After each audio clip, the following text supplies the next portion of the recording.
Hola a todos los fanáticos y curiosos de lo desconocido y lo paranormal. Bienvenidos al canal. En el 2018, la película de ciencia ficción llamada Durante la tormenta fascinó a los aficionados del tema de anomalías en el tiempo y mundos paralelos. Este filme español cuenta la historia de Vera, una exitosa cirujana felizmente casada y madre de una pequeña hija, que luego de una extraña e inesperada tormenta despierta en un mundo donde su hija nunca nació y su vida era completamente diferente. Si bien es cierto que la película es una excelente obra de ficción, existe al menos un caso real muy bien documentado que es inquietantemente parecido. Es el caso de Peter Williamson, quien luego de una tormenta repentina desapareció de su mundo y de su tiempo para ser transportado a un mundo casi idéntico, pero extrañamente diferente a la vez. La tarde del 28 de julio de 1974, Peter Williamson, de Somerset, Inglaterra, había invitado a varios amigos a su casa para una parrillada y unos tragos. Peter era un hombre acaudalado que vivía en una casa grande y elegante con su esposa y sus 2 hijos. El día de la parrillada había sido un día extremadamente húmedo y caliente. Era un típico día de verano inglés. Ya para la tarde, los invitados habían comenzado a llegar y Peter conversaba amenamente con ellos en el patio de la casa y a la vez atendía la parrilla. De pronto, comenzaron a aproximarse algunas nubes oscuras que aparecieron súbitamente y se posaron sobre las casas de la zona, dejando toda el área cubierta en una extraña penumbra. Esto no preocupó demasiado a los invitados porque el patio tenía una terraza cubierta y todos se reunieron cómodamente ahí. Además, pensaron que una lluviecita no vendría mal para que refrescara el ambiente. Más allá de las nubes oscuras, aún se podía ver el cielo azul a la distancia. Casi enseguida comenzó a caer el agua y de pronto se convirtió en un aguacero fuerte con truenos y rayería. Uno de los niños entonces se dio cuenta que el perrito de la familia de nombre Scruff estaba en plena lluvia y trataba de esconderse debajo de un arbusto en el jardín, asustado y temblando. Peter le dijo al niño que él iría a traer al perro y seguidamente corrió al jardín, atravesándolo para rescatar a la aterrada mascota. No había llegado ni a la mitad del jardín cuando de repente un terrible relámpago iluminó el cielo por unos instantes y cayó un rayo, bifurcándose antes de tocar el suelo y destruyendo el árbol del jardín vecino.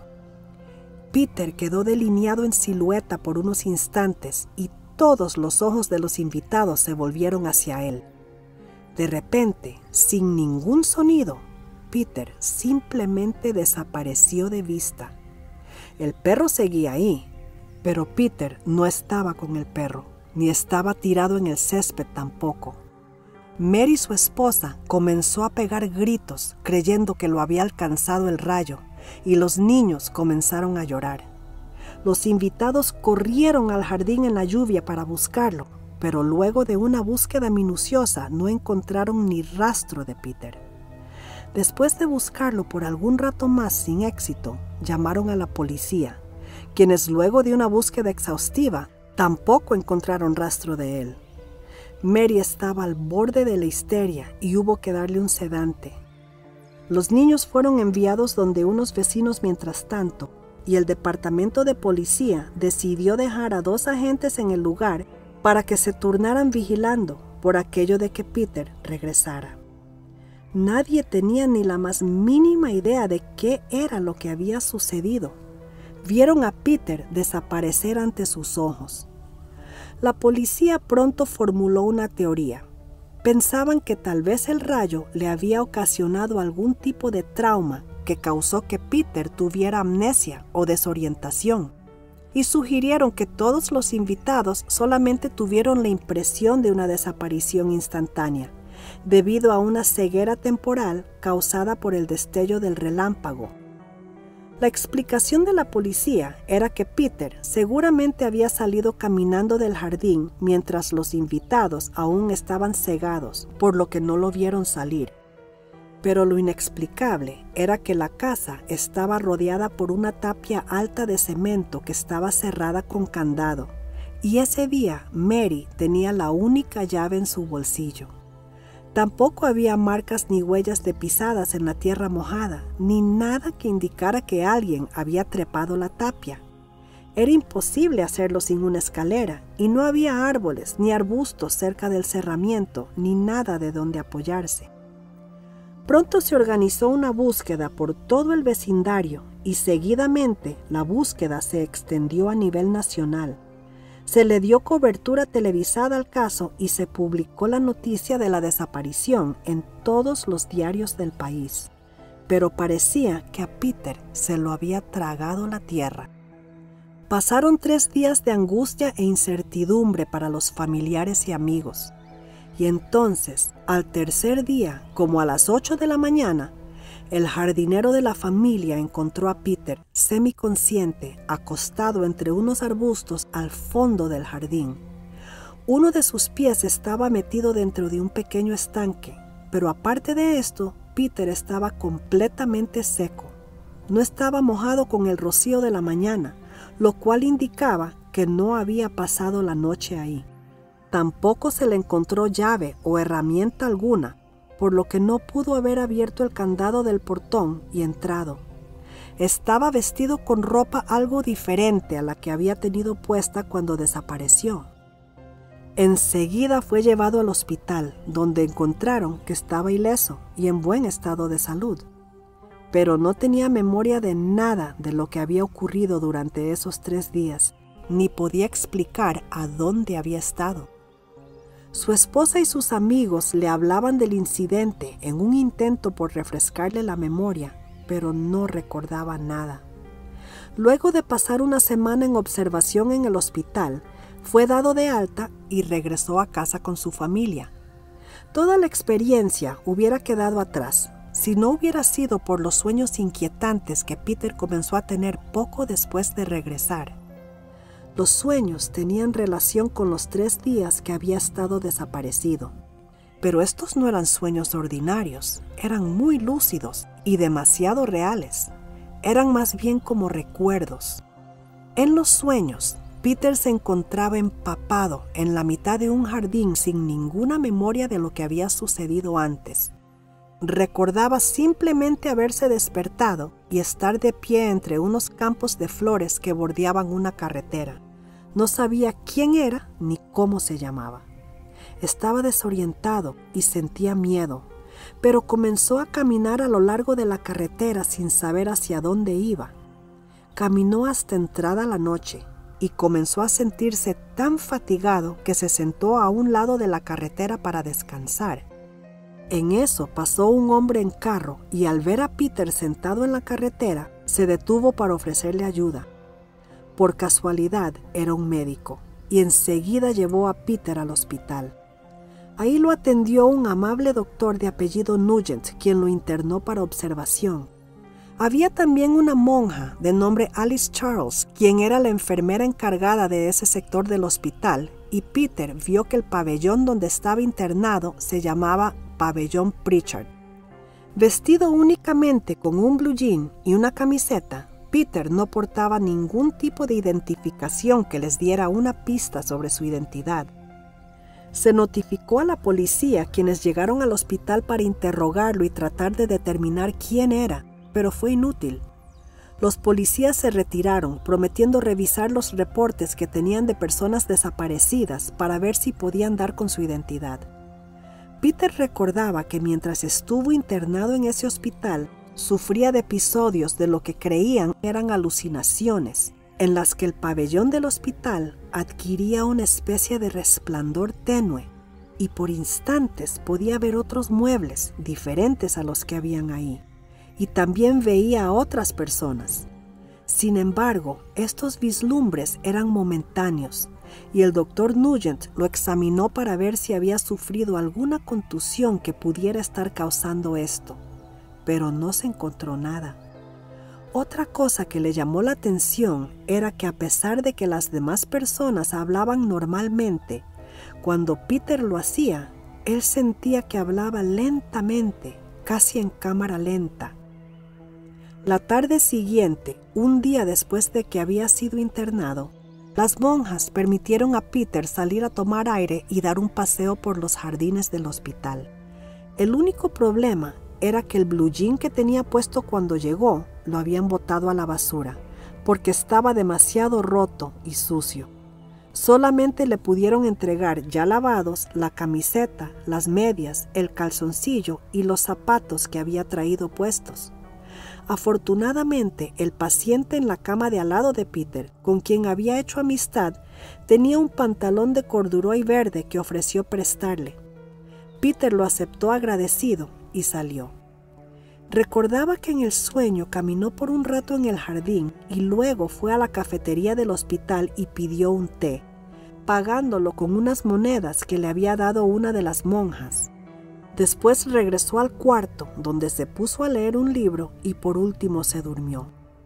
A la mañana siguiente se sentía muchísimo mejor, aunque aún no recordaba quién era. Decidió salir a caminar de nuevo por el jardín del hospital antes del desayuno, pero cuando llegó ahí encontró que el suelo estaba lodoso, ya que había llovido durante la noche, y optó por salir a caminar por el campo, siguiendo por una carretera cercana. Rápidamente, la zona comenzó a verse muy familiar y se dio cuenta de que se aproximaba al lugar donde había despertado desmemoriado 2 días antes. Se le ocurrió que tal vez podría encontrar alguna pista sobre su identidad en ese lugar y siguió caminando. El último recuerdo que Peter tenía de los sueños extraños era que caminaba sobre una zona ensacatada y entraba de nuevo al jardín de donde había emergido. Los sueños siempre terminaban aquí, nunca continuaban pasado este punto. Todos estos sueños, Peter los recordó poco a poco durante un periodo de 3 semanas luego de su desaparición y regreso a casa. Había noches que le venían muchos recuerdos juntos y otras noches que no soñaba nada. Llegó a la conclusión de que eran recuerdos de lo que había sucedido durante los 3 días que había estado desaparecido. Eran demasiado reales y detallados para ser simplemente sueños. Peter pensó que lo más probable era que efectivamente alguien lo encontró atontado y deambulando por la carretera y lo llevó al hospital, donde lo atendieron durante 3 días, y luego él logró caminar de regreso a su casa. No le dio mucha importancia al asunto porque esta parecía ser la explicación más lógica para todo lo que había sucedido. Pasaron varias semanas y Peter decidió ir con su hijo a un rally de motocicletas cerca de la casa. Sin pensarlo, fue a buscar el blue jean que había tenido puesto el día de su desaparición para ponérselo. De pronto cayó en cuenta de algo. Si los sueños eran recuerdos reales, el blue jean ya no estaría en su closet porque las enfermeras lo botaron y en su lugar debía estar el pantalón de corduroy que le había prestado el paciente de la cama de al lado. Corrió al closet a buscar y efectivamente ahí estaba colgado el pantalón de corduroy verde, lavado y planchado. Su esposa le había comprado ropa nueva para salir del hospital y había mandado a lavar toda la ropa que se quitó sin pensarlo 2 veces. Ahora Peter tenía la prueba de que realmente había estado internado en otro hospital durante los 3 días que desapareció. Era un pantalón fino y caro, y Peter sintió la obligación de tratar de devolverlo a su dueño, que tan gentilmente se lo había prestado.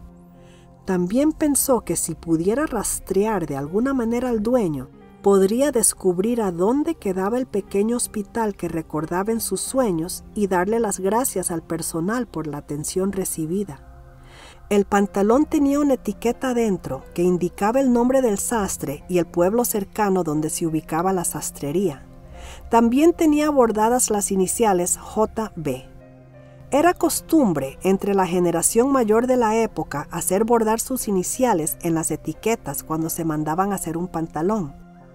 Enseguida Peter buscó al sastre en el directorio telefónico, pero no se encontraba en el listado de sastres.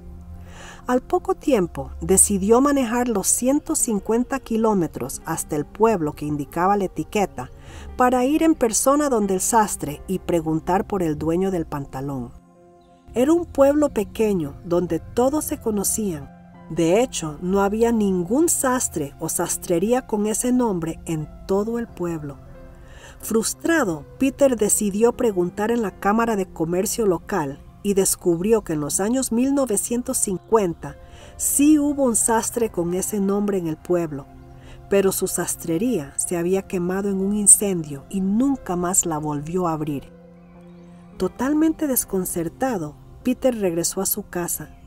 Los pantalones eran nuevos, eran de corte y estilo moderno, propios de la época, o sea, de los 70. No había manera de que fueran de los años 50, por más cuidadosamente que hubieran sido guardados. Eran de campana. Estaba tan confundido con todo esto que hasta indagó para ver si tal vez en algún país de la comunidad británica o incluso en los Estados Unidos había algún sastre o empresa con ese nombre, pero no había. El asunto hubiera quedado ahí si no hubiera sido por un encuentro casual con un amigo que le comentó que le habían realizado una cirugía menor poco tiempo antes y mencionó a un doctor de apellido Nugent. Peter conocía muy bien ese nombre. ¿Dónde quedaba ese hospital?, quería saber. Resultó que era un hospital rural pequeño que quedaba en el mismo pueblo de Peter, como a media hora de su casa. Peter nunca había oído hablar de él, ya que él acostumbraba ir al hospital más grande y más conocido de la zona. No perdió tiempo y fue directamente al pequeño hospital que quedaba en las afueras del pueblo. Antes de llegar, él supo que este era el hospital que había visto en los sueños. Recordaba claramente la carretera que llevaba al lugar y una vez ahí, enseguida reconoció el edificio y sus jardines. Al entrar, reconoció el área de recepción, los corredores y hasta algunos de los afiches que había en las paredes. Preguntó por el doctor Nugent y le dijeron que esperara ahí mientras lo llamaban. Al ratito, vio la cara conocida del médico que había pasado tanto tiempo examinándolo y hablando con él. «¿Usted quería hablar conmigo?», le preguntó el doctor Nugent a Peter. El doctor no parecía reconocerlo en absoluto. «Doctor, ¿cómo está? ¿Se acuerda de mí?», le preguntó Peter. «Soy el paciente que tenía amnesia. Estuve aquí hace unas semanas». «No, la verdad es que no», le respondió el médico. «Lo siento, pero tal vez se ha equivocado de hospital. Yo nunca antes lo había visto a usted y no he tenido un paciente con amnesia en más de 5 años». Peter estaba atónito. No sabía ni qué decir. Esto no era posible. Le dijo al doctor que también recordaba a su enfermera asistente, la hermana Alice. El doctor Nugent les sugirió a Peter que mejor fueran a la cafetería para conversar. Una vez ahí, Peter pidió 2 tazas de té y ambos hombres se sentaron a hablar. El doctor le ofreció una explicación. Tal vez Peter había escuchado su nombre y el nombre de la monja, Alice Charles, en el otro hospital grande, ya que en ocasiones les había tocado ir ahí para atender a algún paciente. El médico sugirió que Peter tal vez había creado un escenario falso que los incluía a todos y esto él lo había confundido con la realidad. Este tipo de recuerdo falso era típico de los amnésicos, dijo el médico. Sin embargo, no podía explicar por qué Peter estaba familiarizado con el exterior del hospital rural pequeño, a menos de que en algún momento de su vida hubiera estado ahí y lo hubiera olvidado. «¿Pero y el pantalón?», insistió Peter. «Bueno, tal vez algún paciente en el otro hospital te lo prestó», le contestó el doctor. «Pero ¿cómo es que yo recuerdo este hospital, y los jardines, y los corredores? Recuerdo al personal médico y varios de sus nombres. ¿Cómo es que sé dónde está ubicado todo aquí? Además», dijo Peter, «yo sabía quién era usted cuando lo vi, lo reconocí de inmediato y también sabía de antemano exactamente cuánto costarían estas 2 tazas de té que acabo de pedir». El doctor Nugent no tenía explicación para esto. Peter regresó a su casa más confundido que nunca. Él estaba seguro de que lo habían atendido en ese pequeño hospital, Estaba seguro que el médico que lo atendió fue el Dr. Nugent y también lo atendió la hermana Alice. Recordaba claramente el pabellón donde había estado internado y sabía que se llamaba el pabellón Pritchard. Recordaba a su compañero de cuarto, quien le había prestado el pantalón, pero extrañamente nadie lo recordaba, ni a él ni al otro paciente. No había ningún registro de su estadía en ese hospital. De hecho, tampoco había registro en el otro hospital más grande de que lo hubiesen atendido ahí. Además, no se atendió a ningún paciente con amnesia durante el periodo que Peter estuvo desaparecido. Nada tenía sentido. Algún tiempo después, este extraño caso llegó a oídos del conocido autor Colin Parsons, quien viajó hasta Somerset para entrevistar a Peter y a algunos de los testigos que estuvieron presentes el día de la tormenta y lo vieron desaparecer. Curiosamente, uno de los testigos vio toda la desaparición reflejada en el vidrio de la ventana de la sala, ya que estaba de espaldas al jardín en el instante que cayó el rayo. Esto desmiente la teoría de la policía, quienes especulaban que Peter salió del jardín caminando mientras los testigos estaban cegados por el relámpago. Claramente, este testigo no estaba cegado por un relámpago y pudo ver todo lo que sucedió por medio del reflejo. El escritor Parsons pidió prestado el pantalón para hacerlo analizar independientemente. Encontraron que la etiqueta era original y legítima, no era una falsificación, y la forma en que estaba cosida el pantalón comprobaba que había sido cosida con la técnica particular usada por la empresa que lo fabricó, la que se había incendiado 20 años antes, en 1954, y ya no existía. Sin embargo, la tela misma era moderna, no era una tela fabricada en los años 50. Otro dato curioso fue el contenido de los bolsillos del pantalón en el momento que Peter reapareció en el jardín de su casa. Había un paquete de cigarrillos marca Senior Service, con solo 2 cigarrillos en el paquete. El código en el paquete de cigarrillos era el que se usaba normalmente en ese momento en esa zona. También había un pañuelo de seda que tenía las iniciales JB bordadas en una esquina, y había varios peniques en monedas. Peter recordaba vagamente que una de las monjas en el hospital le había dado unas monedas para que comprara una taza de té antes de que saliera a tomar aire. Para Colin Parsons, quien pasó el fin de semana con la familia Williamson, no queda duda de que Peter desapareció a la vista de sus invitados y que caminó hacia otra dimensión o a un universo alterno. Es interesante que Peter recuerda que por momentos el pabellón entero y su cuarto de hospital brillaban o adquirían una especie de resplandor, como si los 2 universos paralelos estuvieran en un estado de flujo a su alrededor. La sensación de ser más lento al hablar sugiere una energía diferente entre él mismo y la otra dimensión. Este detalle es extrañamente parecido al caso de los 5 estudiantes universitarios que, al parecer, entraron por unos instantes a un mundo paralelo en las ruinas de un antiguo monasterio. Ese video lo pueden encontrar también en este canal. ¿Será posible que Peter abandonó temporalmente nuestro mundo en un instante y entró en otra dimensión que contenía un duplicado exacto de esta realidad? En ese mundo, por increíble que parezca, la vida continúa tal como lo hace aquí, con todo replicado. Hay otro tú, otro yo, otro Dr. Nugent y otra hermana Alice Charles.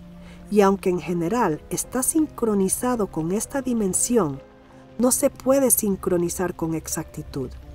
Esto queda en evidencia porque el fabricante de pantalones de corduroy, que cerró en 1954 aquí, todavía parecía estar trabajando en esa dimensión en 1974.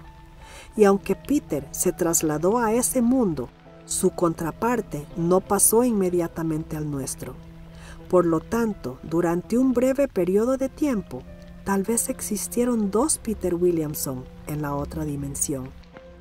Este caso tan enigmático pero bien documentado ha sido el tema de varios libros, entre ellos el libro llamado Desapariciones Sobrenaturales por el autor Rodney Davis y también el libro llamado Encuentros con lo Desconocido por el escritor Colin Parsons.